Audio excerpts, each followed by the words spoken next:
अस्सलाम वालेकुम। On news के साथ मैं हूं सबा कामरान। खबर शामिल करते हैं। FB इंडस्ट्रियल एरिया पुलिस की कार्रवाई, जाली पुलिस एहलकार गिरफ्तार।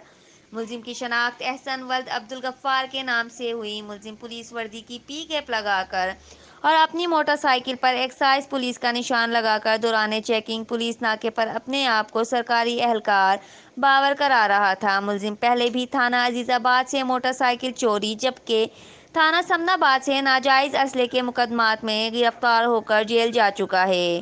गिरफ्तार मुलजिम के खिलाफ थाना फेडरल बी इंडस्ट्रियल एरिया पर ताज़ीरात पाकिस्तान की दफ़ात 170 और 171 के तहत मुकदमा दर्ज करके मज़ीद तफ्तीश की जा रही है। रिपोर्ट कर रहे हैं Rao Rizwan, crime reporter on news Karachi.